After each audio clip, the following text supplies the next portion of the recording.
ఏపీలో త్వరలోనే ఎన్నికలు రాబోతున్నాయి. నాయకులు తమ అనుచరులను కాపాడుకునేందుకు రకరకాల ప్రయత్నాలు చేస్తున్నారు. కొత్తేడాదికి కార్యకర్తల్లో జోష్ నింపేందుకు నాయకులు సమాయత్తమవుతున్నారు. చేజారిపోకుండా వారిని కాపాడుకునేందుకు విశ్వ ప్రయత్నాలు చేస్తున్నారు.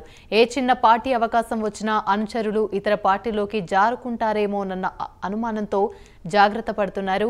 ఈ క్రమంలోనే కొత్తేడాదిలో క్యాడర్లో జోష్ నింపేందుకు జనవరి 31న పార్టీలను ఏర్పాటు చేస్తున్నారు.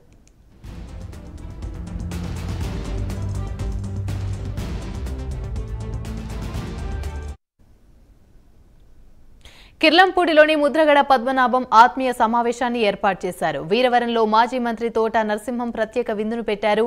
జగ్గంపేటలో తన అనుచరులు మద్దతుదారులను రేపు రాత్రి జరిగే విందుకు రావాలని పిలుస్తున్నారు. మరోవైపు ఎమ్మెల్యే జ్యోతుల చంటిబాబు పిఠాపురంలో ఆత్మీయ సమావేశం ఏర్పాటు చేశారు. పేడం దొరబాబు జనవరి 1న శంఖవరంలో అనుచరులకు నాయకులకు పార్టీ ఇస్తున్నారు. ప్రతిపాడు ఎమ్మెల్యే పర్వత పూర్ణచంద్ర ప్రసాద్ సైతం తమ వారిని విందుకు రావాల్సిందిగా ఆహ్వానిస్తున్నారు. ఇలా రాజకీయ నాయకులు కొత్త సంవత్సరం వేడుకలను తమకు అనుకూలంగా మలుచుకుంటున్నారు.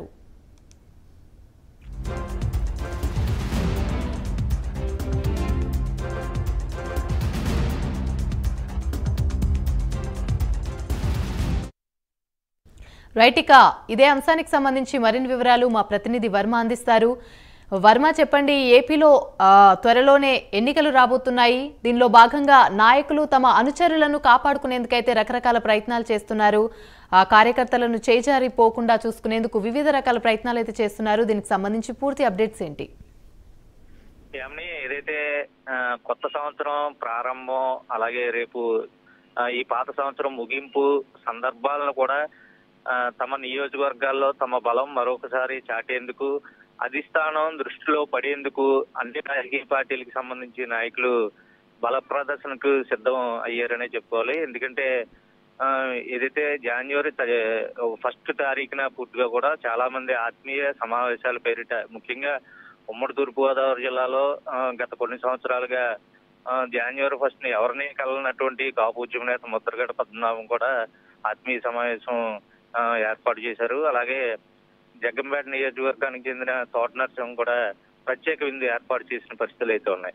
అలాగే జ్యోతుల చంటిబాబు జగ్గంపేటకి సంబంధించి, పిఠాపురం సంబంధించి పెన్నిందరబాబు, అలాగే ప్రతిపాడు ఎమ్మెల్యే, ముఖ్యంగా వీళ్ళందరూ కూడా సీట్లు మార్పు వ్యవహారం తర్వాత పూర్తిగా తమ బలాన్ని ప్రదర్శించి పార్టీ మారతారా పూర్తిగా, లేదంటే నియోజకవర్గంలో తమ కేడర్ని జోష్ పెంచేందుకు పూర్తిగా కూడా ఈ ఆత్మీయ సమావేశాల పేరిట బల ప్రదర్శన అయితే సిద్ధం చేసుకున్నట్లుగా అయితే సమాచారం తెలుస్తోంది. పూర్తిగా ఏదైతే జనవరి ఏ అవకాశం ఉన్నా సరే తమ నియోజకవర్గంలో తమ పార్టీకి సంబంధించి కానీ తమ కేడర్కి సంబంధించి కానీ పూర్తిగా బల ప్రదర్శన నిరూపించుకునేందుకే ఈ ఆత్మీయ సమావేశాలు ప్రస్తుతం నిర్వహిస్తున్నారు. రాష్ట్ర వ్యాప్తంగా కూడా ఇదే తంతు ప్రస్తుతం నడుస్తుంది.